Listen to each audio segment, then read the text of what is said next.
하나님은 우리에게 주신 말씀을 반드시 이루십니다. 이것에 대한 보증으로 주신 분이 성령님입니다. 성령님은 여러분들 인격적이기 때문에 내가 성령님을 자꾸 그 말씀으로 교제하면요 점점 느껴지고요. 또 내가 진짜 하나님께 받은 사명을 뜨겁게 영접하면요 정말 역사하십니다. 그러나 반대로 여러분들 인격적이시기 때문에 내가 말씀 통해서 교제하지 않으면요 성령이나 이론상으로는 용어를 모르는 사람, 기독교인 중에 성령이라는 용어를 모르는 사람이 있겠습니까? 그러나 실생활 가운데 성령하고 나하고 무슨 상관이 있는지 느끼는 사람 아무도 한 번도 못 느끼고도 살 수 있습니다. 성령의 능력은요 은사라는 게 무슨 타 종교에도 있는 어떤 종교적 황홀경 이상한 신비 체험이 아닙니다. 성령의 능력이란 사명 감당하게 하는 능력인데요. 그래서 이 능력은 사명을 뜨겁게 영접하는 사람은 누구나 체험할 수 있고요. 그렇지 않은 사람에게는요 그냥 종교적 황홀경을 찾는 사람에게 잠시 신비경을 경험할 수 있지만 그게 그 삶을 바뀌게도 하지 않고요. 그를 통해서 하나님 일하시지도 않습니다. 그런데 어쨌든 여러분들 우리가 진짜 인격적으로 그분과 교제하기 시작하고요. 진짜 온 마음 다해서 사명 감당 영접하면요. 정말 성령이 역사하시는 것을 경험할 수밖에 없습니다. 그리고 그것이 신자의 진짜 행복입니다. 그런 저와 여러분 되시기를 주의 이름으로 축원드립니다. 북경의 집회 여러분들 중보해 주셔서 정말 잘 갔다 왔고요. 또 우리 사역자들도 같이 가서 하나님 일하시는 일에 또 증인이 되어서 왔습니다. 거기서 받은 은혜로 또 우리 성도들 더 힘내어서 또 사명 잘 감당하면서 잘 섬기실 줄로 생각합니다. 우리 사역자들 그러시죠? 예. 네네. 제가 이제 가면서 실은 이제 저희가 가기 전에 이제 월요일까지 주일날 사실은 이제 제가 말씀 사역하고 나면 사실 많이 좀 피곤하긴 해요. 또 이제 월요일까지 출발하기 전까지 오리워로 이제 마지막으로 원고 넘기고 가느라고 거의 쉬지는 못했고요. 근데 뭐랄까요? 내가 지금 일하러 가는 게 아니라 또 내가 일하러 가는 게 아니라 성령께서 일하러 가시는 것이고 또 성령께서 일하시는 일을 내가 이렇게 뭐랄까요? 나를 통해서 일하시지만 나는 사실은 그 일의 관찰자이기도 하고요. 증인이라는 것은요. 내가 목격자가 된다는 것입니다. 그러니까 증인이 되게 해주시는 것이지 증인이 되라고 부탁하는 게 아닙니다. 그런 거 있잖아요. 사례금 줄 테니 제발 증인 되어주세요. 이게 아닙니다. 우리에게 영광스러운 장면, 예를 들면 대통령 취임식에 초청장이 왔어요. 그럼 이제 우리가 정말로 훌륭한 대통령이 취임할 때 우리가 가서 그 장면을 보는 것은 사례 드릴 테니까 제발 교통사고 그 목격하신 분 있으면 증인되어 주세요. 그런 차원이 아니잖아요. 그렇죠? 그래서 제가 몸은 많이 지쳤지만 가면서요. 이건 사실 내가 할 수 있는 일이 아니고요. 지금 중국의 영적인 상황이 굉장히 눌려 있습니다. 한인 커뮤니티가 제일 많을 때 20만이다가 지금 2만 남짓으로 그러니까 가능하면 다 쫓아 다 추방 선교 관련된 사람도 추방이고 기업들도 살 수가 없이 막 추방이고 굉장히 안 좋습니다.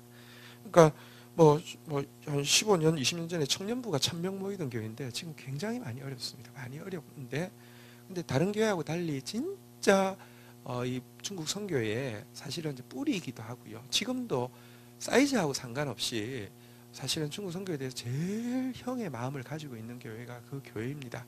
그리고 GT 정말 꾸준히 했고요. 지금은 전교인이 얼마나 GT 하는지 모릅니다. 진짜 목숨 걸고 GT를 합니다. 그래서 가는 것이기 때문에 이 일에서 내가 할 수 있는 일이 없는데 마치 뭐랄까요? 전쟁이 치열한 곳에는 군부대에 뭐가 갑니까? 위문부대 가잖아요. 이전에 우리나라 베트남 전쟁하고 있을 때 윤복희가 가서 위문공연했거든요. 그래서 이제 위문공연하는 마음으로 가면서 성령께서 어떻게 일하실까 되게 이제 궁금한 마음으로 갔습니다. 부담감으로 가면 도착하자마자 화요일 날은 집회가 4번이었거든요. 하루에 4번이면 진짜 많거든요. 저는 죽어요. 근데 뭐랄까 부담감이 아니라 정말 하나님 어떤 일을 하실까 궁금한 마음으로 갔는데 정말 풍성하게 말씀하시는 것을 제가 경험하면서 너무 좋았어요. 아, 진짜 이거는 내 지정에 의해서 나올 수 있는 게 아니라 성령의 지정에 의해서 나오는구나. 매 순간 섬기면서도 계속 찬송이 나오는 거예요. 그러니까 정말 정말 성령님이 일하시는구나. 그리고요, 내가 어쨌든 나에게 주어진 이 사명, 하나님의 말씀으로 영혼들을 이제 세우고, 하나님의 말씀으로 일꾼들을 막 세우고, 하나님의 말씀으로 영적 한류를 일으키는 내 사명 감당하려고 하니까요, 성령께서 표신하게 분명하게 일하시는 것을 경험했습니다. 그래서 섬기면서도요, 되게 행복하면서도 훨씬 가볍게 섬기고 왔습니다. 육체적으로는 사실은 만만치 않은 일입니다. 제가 외국에 나가서 집회하면 놀러 가는 사람인 줄 아는 사람이 있습니다. 사실 저요, 우리 이제 사역자님들 갔다 와서 아시겠지만 저는 진짜 그 집회하는 동안 밤에 거의 잠을 못 자고요. 내 그 일 외에는 아무것도 못 하다가 또 비행기 타고 오는 것입니다. 그렇긴 한데 정말 무겁지 않고 가볍게 섬기고 왔습니다. 한번 따라하겠습니다. 성령이 내 안에 계십니다. 성령이 나에게 충만하기 원하십니다. 예, 여러분들 이미 성령 받았고요. 또 계속 성령 받아야 합니다. 이미 계시고요. 또 충만해야 합니다. 그런 저와 여러분들 계속 되어가기를 주의 이름으로 축복합니다.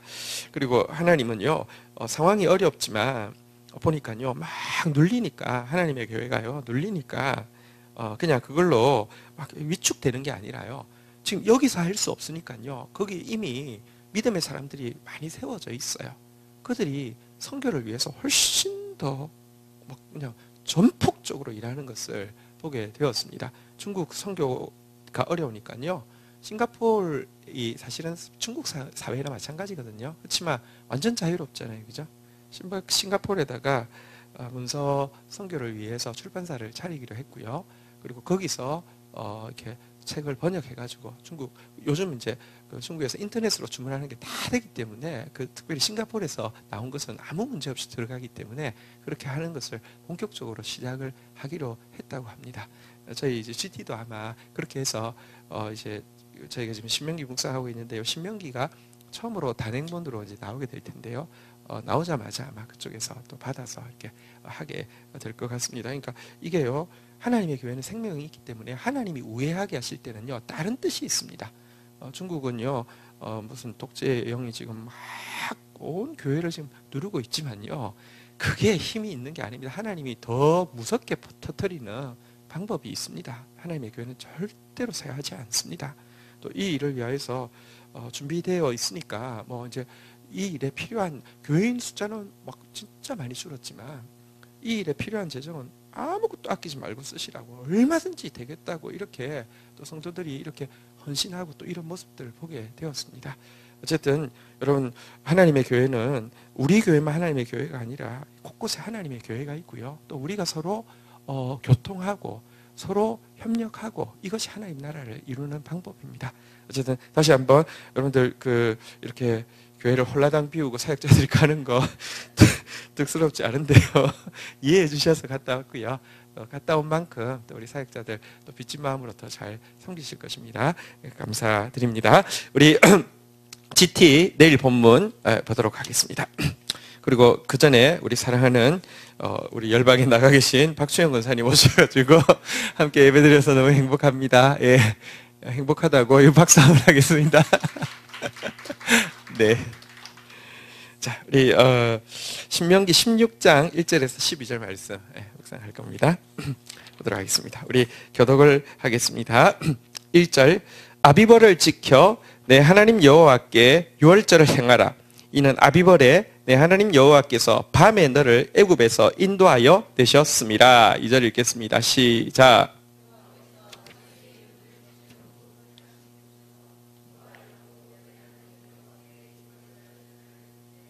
유교병을 그것과 함께 먹지 말고 이래 동안은 무교병 곧 고난의 떡을 그것과 함께 먹으라. 이는 내가 애굽 땅에서 급히 나왔음이니 이같이 행하여 내 평생에 항상 내가 애굽 땅에서 나온 날을 기억할 것이니라.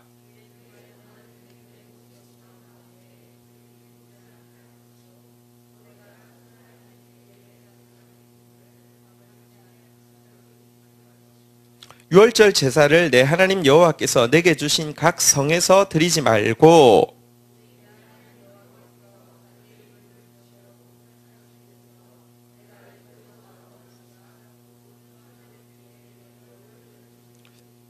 내 하나님 여호와께서 택하신 곳에서 그 고기를 구워 먹고 아침에 내 장목으로 돌아갈 것이니라.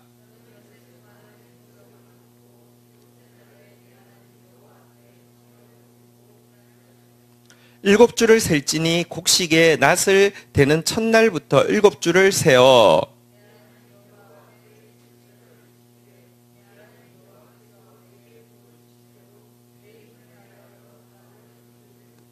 너와 내 자녀와 노비와 내 성중에 있는 레위인과 및 내 중에 있는 객과 고아와 가부와 함께 내 하나님 여호와께서 자기의 이름을 두시려고 택하신 곳에서 내 하나님 여호와 앞에서 즐거워할지니라.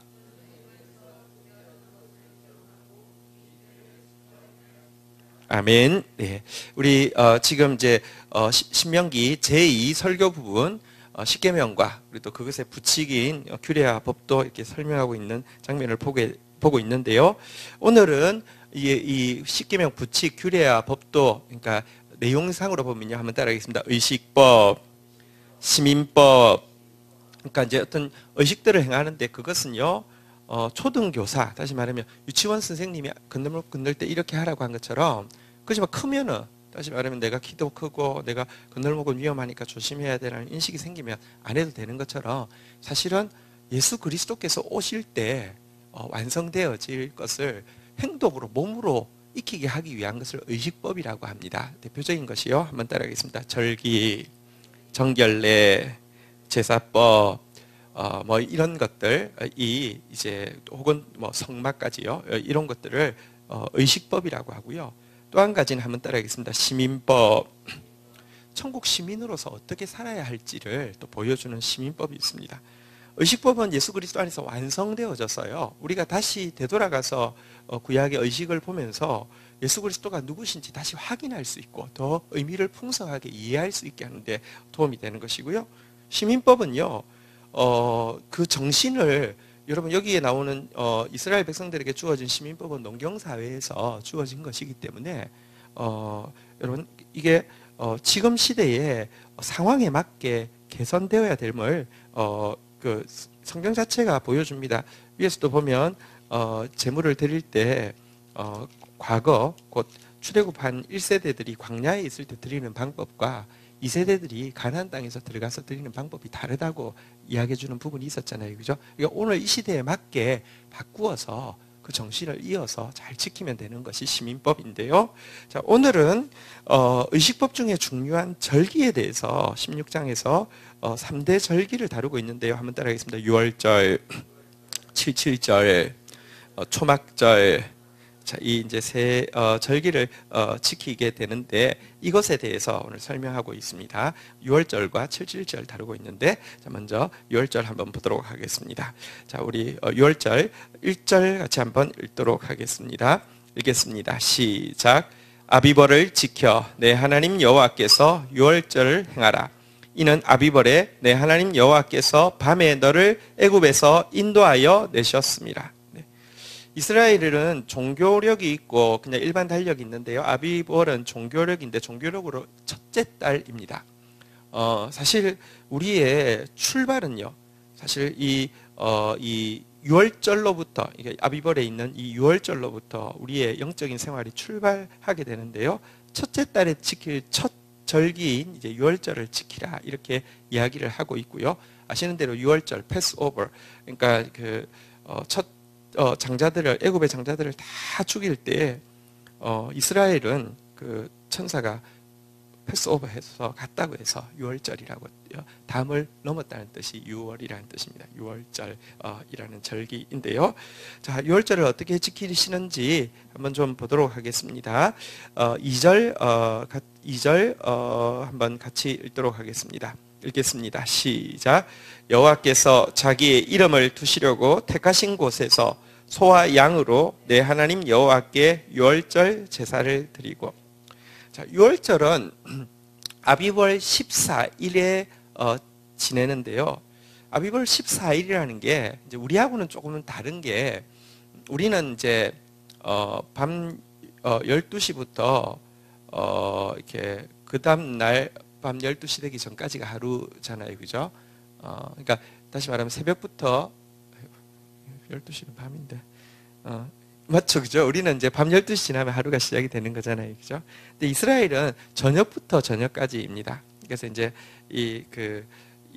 유월절은요, 저녁에 거행하는, 아비벌 1월 14일 저녁에 거행하는 행사인데요. 이 저녁에 무엇을 하느냐고 하면, 여기 소나 양, 특별히 좀 더 정확하게 이야기하면 어린 양을 잡아서 그 고기를 이제 하나님 앞에서 제사를 드릴 뿐 아니라 그 고기를 그날 아침이 되기 전까지 전부 다 먹어 치우는 의식을 가지는 것이 유월절 행사입니다. 왜 어린 양을 잡았는지는 아실 것입니다. 여러분, 애굽 사람들은 진짜 못돼서 죽고 유대인들은 착해서 살아남은 것이 아닙니다. 다 죽어야 되는데 유대인들의 집에는요, 어린 양의 피가 발려져 있기 때문입니다. 예수님이 대신 죽어주셨기 때문에 그 죽음을 면한 것입니다. 이것을 기념하기 위해서요, 어린 양을 잡아서 먹고요. 사실은 그 피로 말미암아 내가 살았다는 것을 기념하는 것이고요. 하나도 남기지 않고 다 먹는다는 것은 그의 희생을 헛되게 하지 않는다는 그런 의미를 가지고 있습니다. 전부 이렇게 다 받아들인다, 이런 뜻을 가지고 있습니다.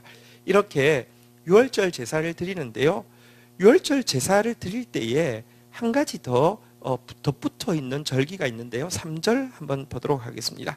3절 같이 읽겠습니다. 시작.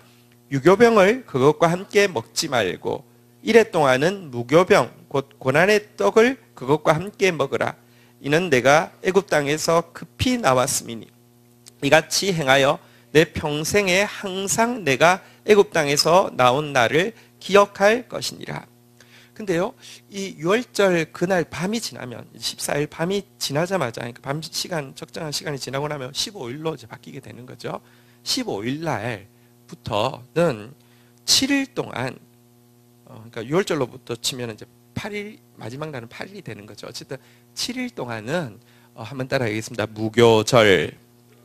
무교절이라고 해서요, 누룩 없는 빵을 먹는 절기를 가집니다. 그러니까 유월절은 무교절과 바로 이어지기 때문에 무교절이 유월절을 포함하여서 설명도 하는데, 궁극적으로 이야기하면 1월 14일부터 이 밤을 기점으로 여기는 유월절이고요, 이 밤 지나면은 무교절이 되어져서 붙어 있긴 하지만 무교절은 날짜로 계산하면 아비월 15일이 되고 유월절은 아비월 14일이 됩니다. 어쨌거나 이 무교절을 7일 동안 지키라고 했는데요, 무교절을 지키는 이유, 누룩이 없는 빵을 먹는 이유가 무엇입니까? 한번 여기 보니까요, 3절 중반에 있죠. 한번 따라하겠습니다. 이는 내가 애굽 땅에서 급히 나왔음이니. 첫 번째 누룩 없는 빵을 먹는 이유는, 여러분, 이스라엘 백성들이 민수기에 보면 인구조사를 2번 합니다. 출애굽하자마자 점검하고요, 나중에 가나안 들어가기 전에 점검하는데 2번 다 남자만 60만 명이 넘습니다. 이러면요 200만 명 충분히 되는 숫자입니다.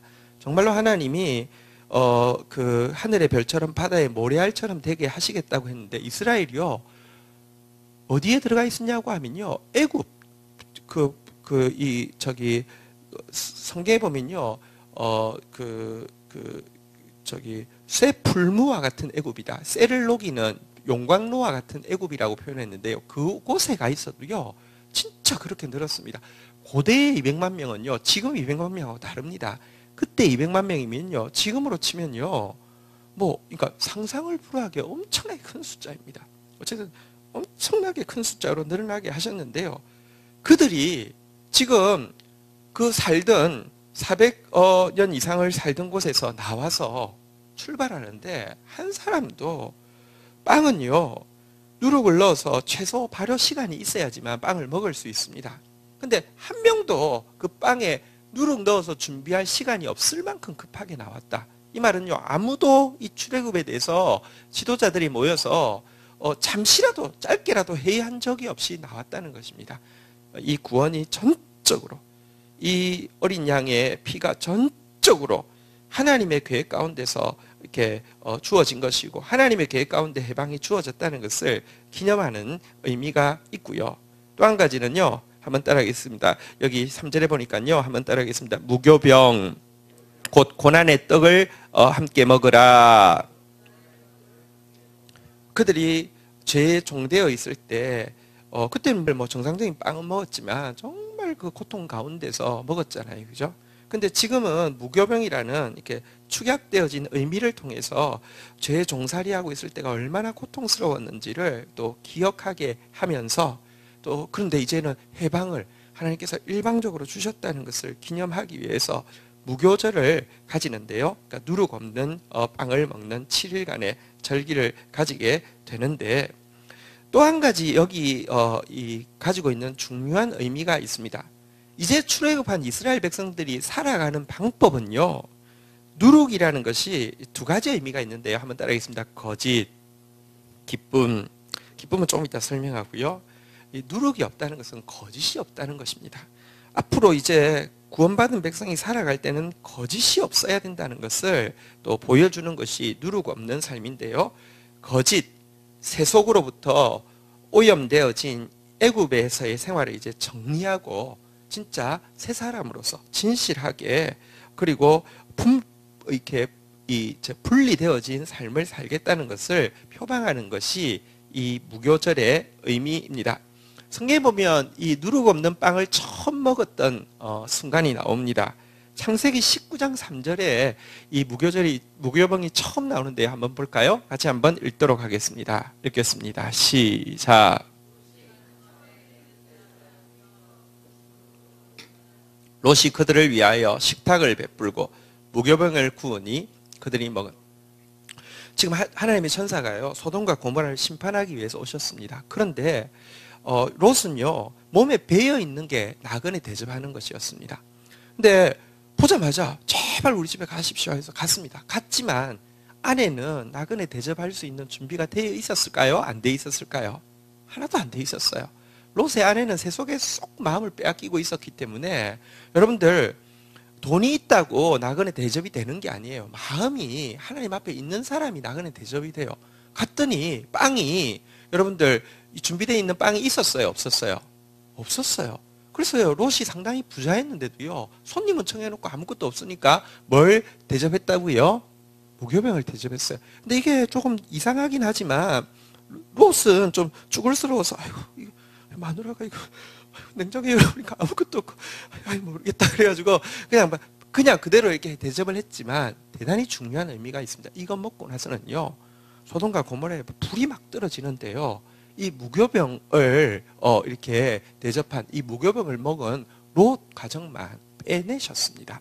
지금 이 애굽을 하나님께서 심판하시면서 죽음의 사자로 심판하시면서 무교병 먹는 어린 양과 함께 무교병 먹는 그들을 끄집어내신 것은요 사실은 이 롯의 사건은 개인이고 이스라엘은 민족 전체이긴 하지만 다르지 않은 의미를 가지고 있습니다. 그리스도인은요 세속으로부터 건진받은 사람입니다. 그래서요 죄로부터 거짓으로부터 세속에 오염된 생활로부터 이제 끊어져야 하는 것이 7주간 동안 일주일 온전하게 이 무교절을 지키는 의미가 되겠습니다. 자 이렇게 해서 우리 한번 3절 하반부에 보면요 한번 따라하겠습니다. 내 평생에 항상 애굽 땅에서 나온 나를 기억할 것이니라. 제가 무교절의 의미 3가지를 말씀드렸는데요. 내가 과거 이 애굽 땅에서 고난의 떡을 먹었었지. 그런데 내가 지금 이제 자유로운 떡을 먹는 이게 내가 준비한 게 아니라 100% 하나님께서 갑작스럽게 행하셨지. 그렇다고 하면 앞으로 내가 살아야 될 것은 정말 구별된 삶, 거짓 없는 삶, 세속으로부터 분리된 삶을 살아야지. 이게 무교절이 가지고 있는 3가지 의미고요. 이것 통해서 애굽으로부터 나왔음을 평생 기억해야 되는데요. 자, 우리 그래서요 4절 한번 보도록 하겠습니다. 같이 읽겠습니다. 시작. 그 이래 동안에는 내 모든 지경 가운데 누룩이 보이지 않게 할 것이요 또 내가 첫날 해질 때에 제사 드린 고기를 밤에 지내 아침까지 두지 말 것이며 어린 양의 고기는요 아침까지 두지 말라고 그러니까 하나도 남김없이 진짜 귀히 여기라 이 말과 함께 이 7일 동안 하는 게 뭐냐고 하면요 한번 따라하겠습니다. 누룩 찾기, 근데 이게 너무 재밌습니다. 집안에 조그마한 누룩이라도 있으면 안 되기 때문에 막 찾아가지고 다 끄집어내가지고 태우고 막 이런 의식을 지금도 하거든요. 우리가 이 절기는 예수 그리스도 안에서 완성이 되었지만 여러분들 우리가 그리스도인으로서 내 안에 작은 거짓이라도 틈타지 못하도록 계속 찾아내는 이런 그 누룩 찾기가 같은 일들은요, 막 억지로가 아니라 기쁘게 유대인들의 이 하나의 잔치 뭐 이렇게 보물찾기처럼 누룩찾기가 하나의 잔치예요. 여기 숨어 있었네 그래가지고 세밀하게 찾아내가지고 다 버리고요, 태우고 막 이게 되게 재밌는 절기입니다. 우리 안에 거짓을 찾아내어서요, 세속을 찾아내어서요, 굉장히 뿌리 깊이 들어와 있습니다. 잘 모르는 사이에 은연중에 들어와 있습니다. 그게 거짓인지도 모르고 들어와 있는 부분이 많습니다. 아낌없이 남김없이 이렇게 끊어내는 그런 노력들이 되게 필요합니다. 자, 이렇게 하고 나서는요. 자, 그런데 5절 한번 보도록 하겠습니다. 5절 같이 읽겠습니다. 5절, 6절 같이 7절까지 교독을 하겠습니다. 5절, 유월절 제사를 내 하나님 여호와께서 내게 주신 각 성에서 드리지 말고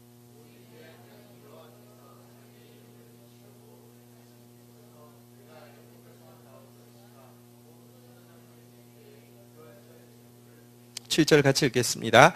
네, 하나님 여호와께서 택하신 곳에서 그 고기를 구워 먹고 아침에 내 장막으로 돌아갈 것이니라. 근데 이 절기를 지킬 때에 하나님께서 지정하신 곳, 이스라엘 이 가나안 땅에 들어가면 이제 예루살렘에 후에 성소가 생기며 그 전까지는 성막이 있는 곳, 지정하신 곳에 와서 이 유월절을 지키라, 이렇게 이야기를 하고 있습니다. 우리가 하나님을 믿는다, 예수님을 믿는다고 하는데요, 자기 방식으로 믿는 사람들이 꽤 많습니다. 저는 두 가지 다 필요하다고 생각합니다. 요즘 이제 가나안 성도라고 부르는데요, 가나안 성도는 거꾸로 하면 안 나가인데요, 그러니까 교회 안 나가는 성도들이 많습니다. 그런데 그렇게 만든 우리 교회에 너무 이렇게 부끄러운 모습들에 대해서는 철저하게 회개해야 하지만, 그러나요, 건강한 신앙은요, 사실은 내 방식이 아니라 여기 계속 한번 여기 보니까 몇 번이나 강조되어지고 있는데요. 여기 계속 한번 따라하겠습니다. 여호와께서 택하신 곳에서, 여호와께서 자기 이름을 두시려고 택하신 곳에서, 여러분 그런 분들이 생기게 된 교회의 부끄러움들에 대해서 철저하게 생각하고요. 사실 그분들보다 그분들이 못 나오게 만든 교회의 잘못이 더 큽니다. 그것에 대해서는 자꾸 돌아보아야 하지만, 여러분 더 성숙한 성도란 그런 교회를 만들어서, 그래서 어쨌든 하나님이 원하는 방법대로 마지막 때가 되면 모이기를 패하는 사람들의 일이 있을 것인데, 그들처럼 하지 말고 더욱 힘쓰라고 주님 앞에서 말씀하셨습니다. 두세 사람이 모여야지 성령이 임한다고 하셨습니다. 여러분 이게요, 내가 개인적으로 있어도 하나님의 역사를 경험할 수 있습니다. 그렇지만 두세 사람이 모이면요, 나로서는 알 수 없는, 지체는요 나에게 하나님을 보여주고 하나님을 들려주는, 하나님을 사랑하는 지체, 말씀을 의지하는 지체는요 가장 좋은 여러분들 도움이 지체들입니다. 어쨌든 하나님 앞에 나와서 이 절기를 지키라, 이렇게 강조하고 있습니다. 자, 그리고요 8절 한번 보도록 하겠습니다. 8절 읽겠습니다. 시작.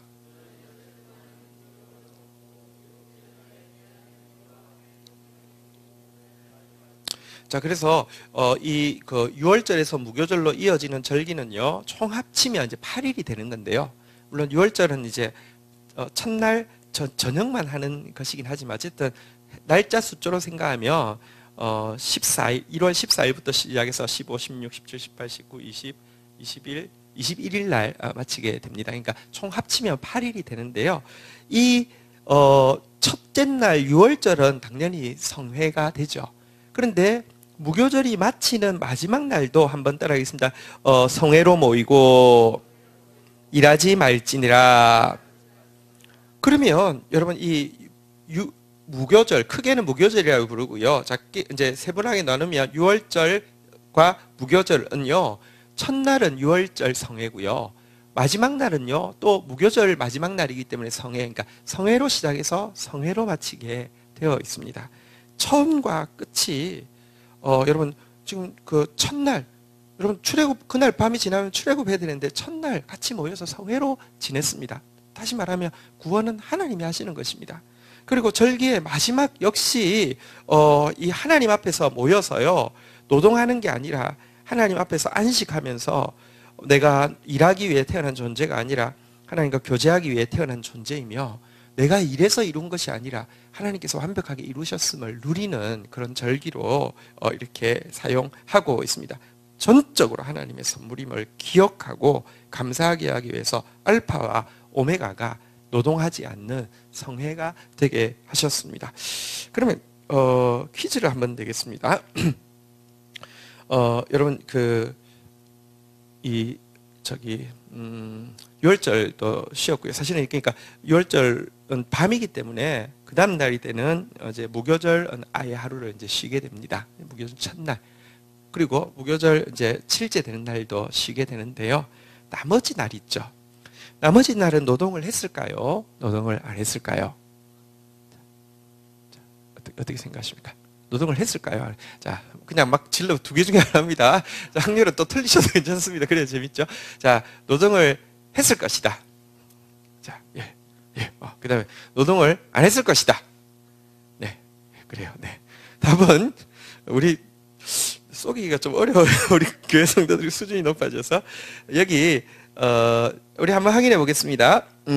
출애굽기 12장 16절 한번 보겠습니다. 출애굽기 12장 16절 같이 한번 읽도록 하겠습니다. 읽겠습니다. 시작. 너희에게 첫날에도 성회요 일곱째 날에도 성회가 되리니 너희는 이 두 날에는 아무 일도 하지 말고 각자의 먹을 것만 갖출 것이니라. 이게 이제 그 무교절 첫날 그리고 이제 무교절 끝날에 대한 내용인데요. 이 날은 아무것도 하지 말라고 했습니다. 자, 그렇다고 하면 나머지 날은 노동한다, 안 한다? 예, 노동한다. 근데 무슨 노동을 할까요? 이때 중요한 노동이 있는데요. 9절 한번 보시죠. 9절 한번 오늘 본문 9절로 가도록 하겠습니다. 같이 한번 읽도록 하겠습니다. 읽겠습니다. 시작.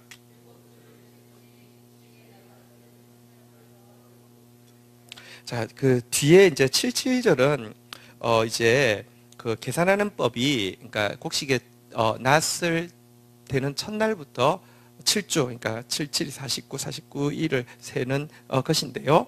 여기 보니까 곡식에 낫을 내는 첫날부터 그러니까 라고 돼 있는데 이 날이 언제냐고 하면 무교절 이틀째 되는 날입니다. 무교절 첫날은 안식을 했고요. 그러니까 그 성회가 아니라 어쨌든 사실은 6월절 이 밤에 이제 식사하는 데까지는 14일이고 그 다음 날부터 무교절이 되는데 사실은 지나면은 한 날이잖아요, 그죠? 그래서 이 날은 안식을 했고요. 그 다음 날 아침부터 그렇다고 요일이 밤부터 밤까지라고 해서 밤에 나가서 추수하는 건 아니잖아요, 그죠? 그 다음 날 아침인 무교절 이틀째에 부터 시작해서 여섯째 되는 날까지 하는 중요한 노동이 있는데요. 그게 뭐냐고 하면요. 보리의 첫 이삭이 익는 때가 이때입니다. 그래서 첫 이삭을 베는 노동을 하게 합니다. 아마 이제 우리나라 말로 하면 두레처럼 이렇게 또 특별히 다 와 있으니까 같이 막 도와서 이렇게 막 이삭을 벨 겁니다. 이삭을 뱄잖아요. 그 이삭을 벤 첫 이삭을 무교절 이튿날 가지고 하나님 앞에 나와서 첫 이삭을 바치는 절기를 가지는데요. 그 의식을 한번 따라하겠습니다. 초실절이라고 부르는데요. 이 초실절이 예수님께서 한번 보십시오. 6월절에 돌아가셨습니다. 그렇죠? 6월절에 돌아가셔가지고는요. 그 다음날 3일째에 부활하셨습니다. 이 날이 보면 무교절 이틀째 되는 초실절 날입니다. 그래서 예수님께서 부활하신 날은요, 초실절 제물을 바치는 날이었는데요. 예수님께서 부활의 첫 열매, 다시 말하면 부활의 초실이라고 성경이 이야기하고 있는데요.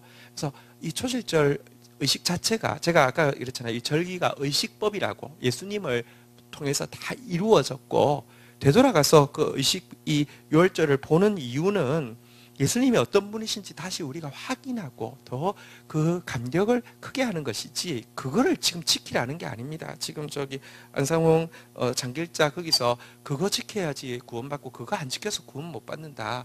그거를 구약 성경에 보면요. 유월절을 지킬지는 이것이 영원한 규례니라 이렇게 되어 있습니다. 영원하다고 돼 있지 않느냐. 그러니까 이거 안 지키면은 그래서 저주받는다 이렇게 돼 있는데요. 예, 영원하죠. 왜냐고 하면 예수님이 오시기 전까지가 이 세상의 기간 끝입니다. 예수님이 오시고 나서부터를 종말이라고 합니다. 이 세상이 끝난 겁니다. 우주의 창조자가 인류 지구의 지상에 들어왔는데 그 전과 후가 똑같다고 하면 어떻게 그가 창조주가 되시겠습니까? 그리고 성경에 보면 분명히 이 뭐 절기를 가지고 유월절을 가지고 너희를 비판하지 못하게 하라. 그것은 지나가는 그림자고 본체는 그리스도니라고 분명히 되어 있죠. 어쨌든 예수 그리스도 예수 그리스도가 이 본체가 되는데요. 이분이 바로 부활의 첫 열매로 이렇게 나타나신 날이 바로 초실절 날입니다. 그래서 아주 정교하게 이 절기가 예수 그리스도를 정확하게 보여주고 있는 것을 보게 됩니다. 자, 이제 두 번째 절기 한번 다시 보겠습니다. 우리 9절 다시 한번 볼까요? 같이 읽겠습니다. 시작. 일곱째 주를 셀지니 곡식의 낫을 대는 첫날부터 7주를 세어. 그러니까 이 초실절이라고 이야기하는 무교절 이틀째 날로부터 계산해서 그날부터 시작해서 7주 49일을 세게 되면요. 그날에 뭐가 시작되냐고 하면 이제 보리추수는 이 기간에 다 마치게 되고요. 그 다음인 미래 추수를 시작하는 때가 됩니다. 이때가. 그러면 달리 이야기하면 나중에 절기가 하나 더 남았는데요. 그 절기가 뭐냐고 하면요. 한번 따라하겠습니다. 초막절. 초막절이 다른 이름이 있는데요. 우리 이제 여기는 아마 우리 이제 월요일 날 보면 수장절 여기 초막절이 돼 있군요. 초막절에 다른 이름이 하나 있는데요. 수장절. 수장절이라는 것은 이제 추수한 것을 저장한다는 뜻인데요. 그래서 이제 모든 추수가 마치는 것은 수장절이고요. 초막절이고요. 지금 이제 여기는 보리추수는 마쳤고 밀추수가 시작되어지는 때에 드리는 바로 절기가 77절, 77이 49, 이 초술절로부터 49일 지난 날.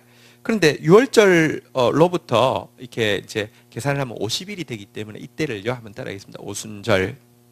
그래서 이제 77절이 오순절하고 같은 날입니다. 오순절을 지키게 했습니다. 자, 오순절을 어떻게 지키는지 한번 볼까요? 10절 같이 한번 읽도록 하겠습니다. 읽겠습니다. 시작. 내 하나님 여호와 앞에 77절을 지키되 내 하나님 여호와께서 내게 주신 복대로 내 힘을 헤아려 자원하는 예물을 드리고. 자, 77절을 지킬 때는요. 밀을 가지고 이제 제사를 드립니다. 6월절은 어쨌든 제일 중요한 아이템은 어린 양이었다고 하면 77절에 하나님 앞에 드리는 예물은요. 소재라고 하는 흰 가루라고 하는 이 처음 거둔 밀가루를 가지고 드리는데, 자, 이때는 이 밀가루에다가 1번 누룩을 넣는다, 2번 누룩을 넣지 않는다. 자, 두 개 중에 하나입니다. 자, 1번 누룩을 넣는다. 예, 2번 누룩을 넣지 않는다. 예, 이번에는 좀 헷갈리신 것 같아요. 비슷하게 나왔는데 이번에는 누룩을 넣습니다. 이때 넣는 의미는 거짓, 세속과는 상관이 없고요. 한번 따라하겠습니다. 기쁨. 이제 여러분, 이제 과거에는 6월절에는 고난의 떡을 먹었다고 하면 이제 가나안 땅에 들어와서요. 여러분들 이들이 이제 추수를 해서 이 밀가루를 가지고 하나님 앞에 나와서 여기에 누룩을 넣어서 빵을 구워서 하나님께 바치는 이 절기가 77절이거든요.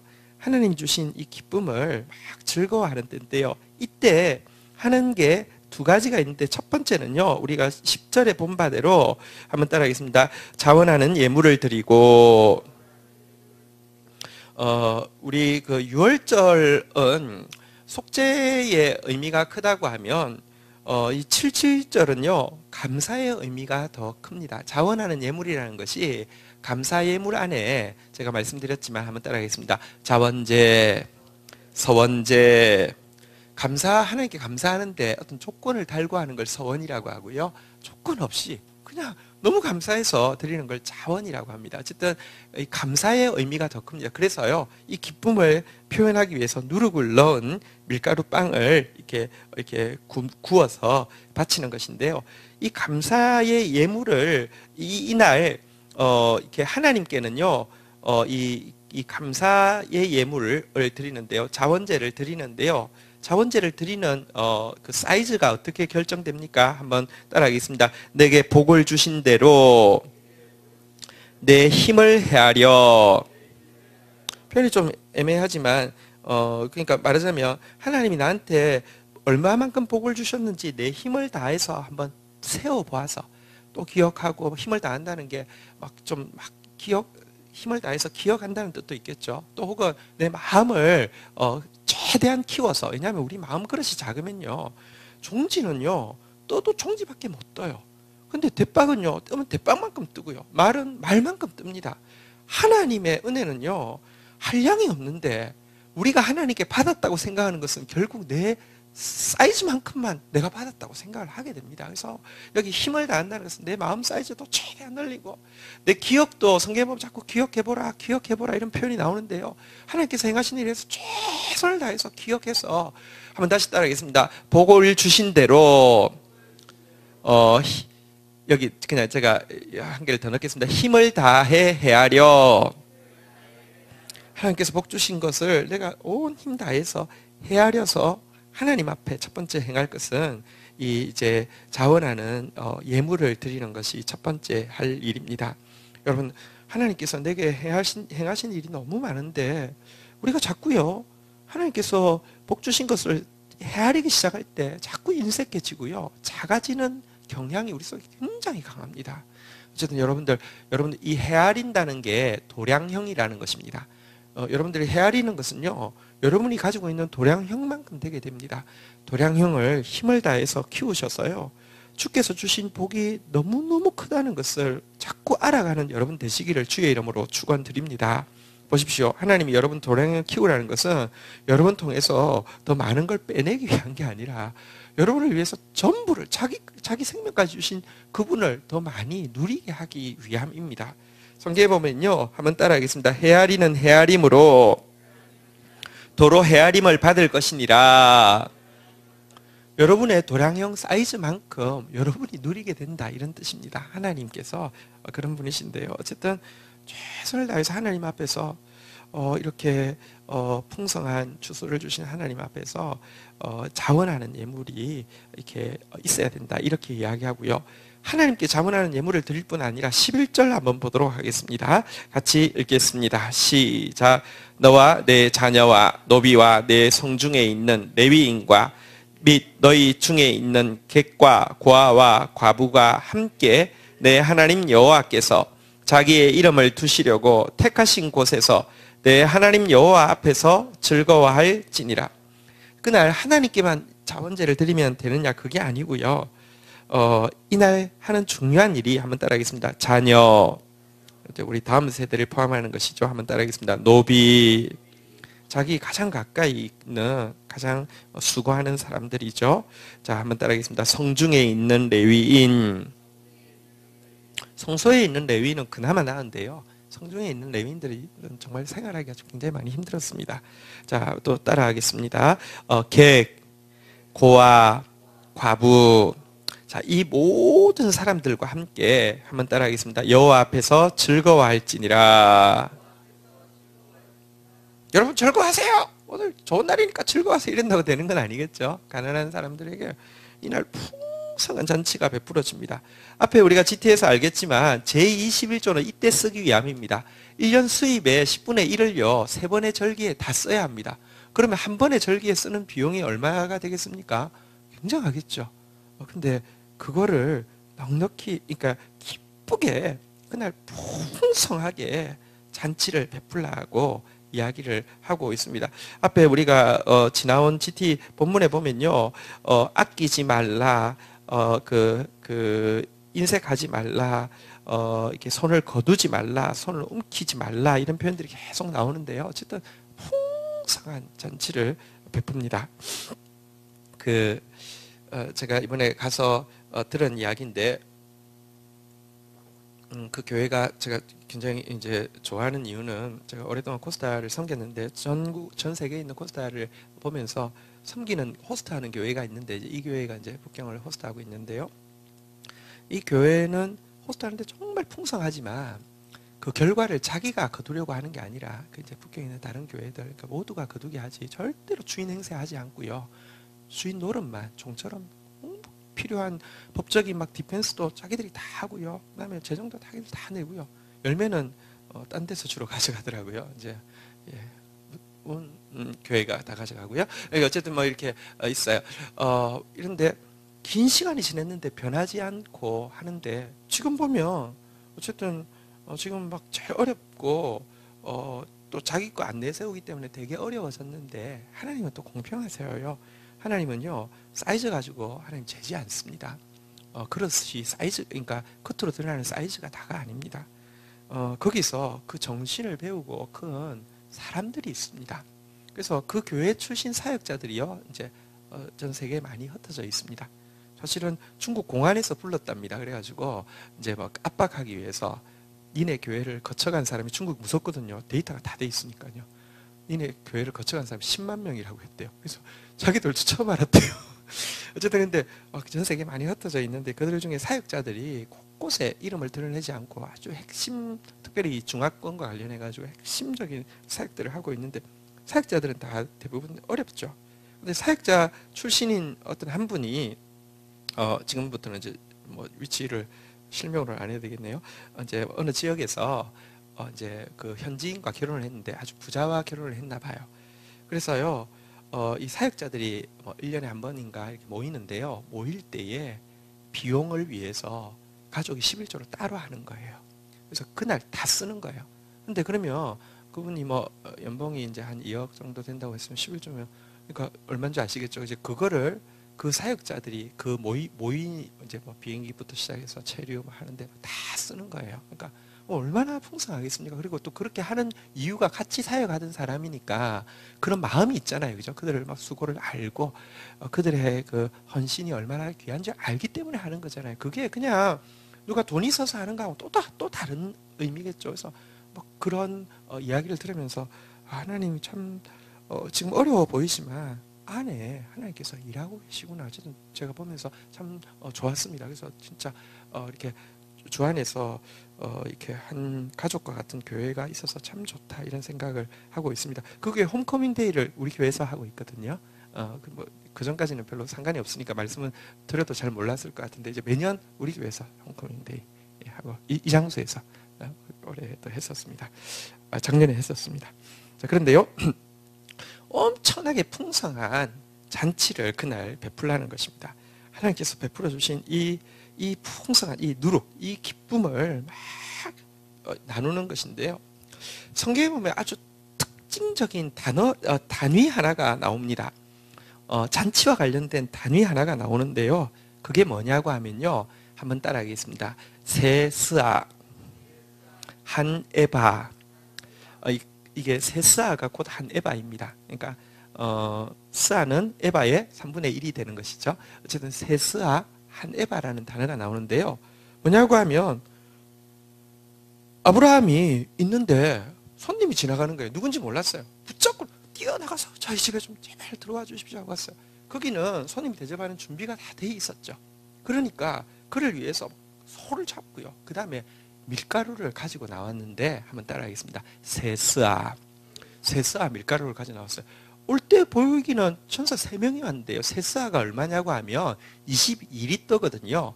22리터면은 페트병 1리터짜리 페트병 22번 부어야 돼요. 여러분 파전할 때 페트병 한 개 부으면 여러분 가족 파전 먹지 않겠습니까? 그렇죠? 아니 양이 좀 많으신 분들도 있어요. 자, 2번 부으면 되겠습니까? 근데 22리터면요. 양이 얼마나 많은지 아시겠죠? 근데 3명 왔는데요. 22리터 세스아를 가지고 밀가루를 붓는 이 장면이 나옵니다. 근데 공교롭게도요. 기드온이 숨어가지고요. 밀을 추수하고 있었어요. 미디안이 막 와서 추수 때만 되면 휩쓸고 가는 거예요. 파종 때 되면 휩쓸고 가고. 그러니까 일단 나올 게 없고요. 겨우 난 거 추수 때 되면 또 휩쓸고 가고. 그러니까 이거 완전히 죽이는 거예요. 근데 그래도 겨우 나온 것을요. 이 타작마당을 펴놓고 하면 표시가 나면 또 뺏기고 죽고 하니까 포도 짜는 이제 즙을 짜는 게 있습니다. 약간 이게 저 이스라엘 가보니까 그러니까 이제 그 목욕탕처럼 이렇게 돼 있는 작은 목욕탕처럼 돼 있는데 경사가 이렇게 돼 있어서 위에서 밟으면 이제 밑으로 이제 물이 이제 점점 모여서 밑쪽에는 이제 액만 좀 주로 모일 수 있게 하는 것인데 거기서 이제 그 안에서 밀 깐다고 이제 표시 안 나게 막 밀 깐다고 막 이러고 있는데 뒤에서 뚝뚝 누가 건드려서 누구요? 이렇게 했더니 한번 따라하겠습니다. 큰 용사여 여호와께서 너와 함께 계시도다. 여러분 사실 남자가 지금 이제 살아볼 거라고 밀 숨어가지고 막 이러고 있는데 툭툭 불러서 보니 깜짝 놀라서 보니까 다시 한번 따라했습니다. 큰 용사여. 너무 좀 우습죠, 그죠? 근데 하나님은요 보이는 우리 모습이 아니라 하나님은 우리가 어떤 사람인지 제일 잘 아십니다. 그는 이러고 있을 사람 아닙니다. 큰 용사요. 근데요 그가 왜 큰 용사인지 딱 보이는 게 두 가지가 있는데 첫 번째는요 그 말 하자마자 누구세요? 이게 아니라요 바로 대뜸 하는 말이 하나님께서 우리와 함께 하시면 어떻게 이런 일이 있을 수 있습니까? 우리 조상들 때에 뭐 위대한 승리를 거뒀다고 했던 그 하나님 지금 어디 있습니까? 이렇게 따져 묻습니다. 큰 용사라고 하니까 바로 그렇게 따져 묻습니다. 이것은요 마음에 가득한 것이 심지어 밀을 하면서도 이거 해서 오늘 뭐 행복하게 먹어야지. 아싸 남들은 굶을지 몰라도 우리는 오늘 맛있는 거 먹겠는데 이게 아니라요. 하나님이 함께 계시며 어떻게 이런 일이 있을 수 있어? 우리 조상 때 위대한 승리를 거뒀다고 하는데 왜 우리는 이 모양 이 꼴로 살아야 되지? 이 생각하고 있었단 말이에요. 이게요 같은 일에도 마음의 사이즈가 다른 것이죠.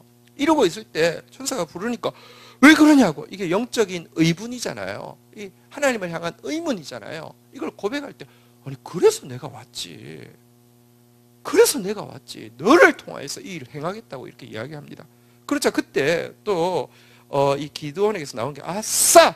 그럴 줄 알았다고 이것도 아닙니다. 내가 누구길래 그 일을 할 수 있습니까? 난 제일 작은 사람입니다. 아닙니다라고 하니까 아니라고. 작은 자라고 하지 말고 너 큰 용사라고 하실 때에 여러분 겸손도요. 내가 작은 자라고 하는 것도 겸손인데요. 하나님이 그럼에도 불구하고 그래서 왔다고 이야기하면 아닙니다. 계속하는 것은 게으름이지 겸손 아닙니다. 그래서 작아가지고 크게 헌신하고 싶은 마음이 없기 때문에 아닙니다 하는 것이지 겸손한 거 아니에요. 그러자마자 그가 만약에 나에게 지금 말씀하시는 분이 하나님이시면 증거를 보여주십시오. 딱 기다리십시오 하고 가서는요 소를 잡고요 이렇게 저기 해가지고 밀가루를 한 개 치고 오는데 그 밀가루가 얼마였을까요? 예, 한 에바를 가져왔습니다. 똑같은 양입니다. 그런데요 성경 구절을 한번 보도록 하겠습니다. 누가복음 6장 38절 한번 볼까요? 누가복음 6장 38절입니다. 같이 한번 읽도록 하겠습니다. 아니 자, 마태복음 6장 큰일 났네요. 자 마태복음 6장 38절은 뭘까요? 누가복음 36절 했네요. 38절 한번 띄워보시죠. 제가 틀렸는지 여기가 틀렸는지 누가복음 6장 38절 36절 자 같이 읽겠습니다. 틀린 줄 알았어요. 아닌데요. 마태복음 13장 33절 죄송합니다. 마태복음 13장 33절 같이 한번 읽겠습니다. 시작.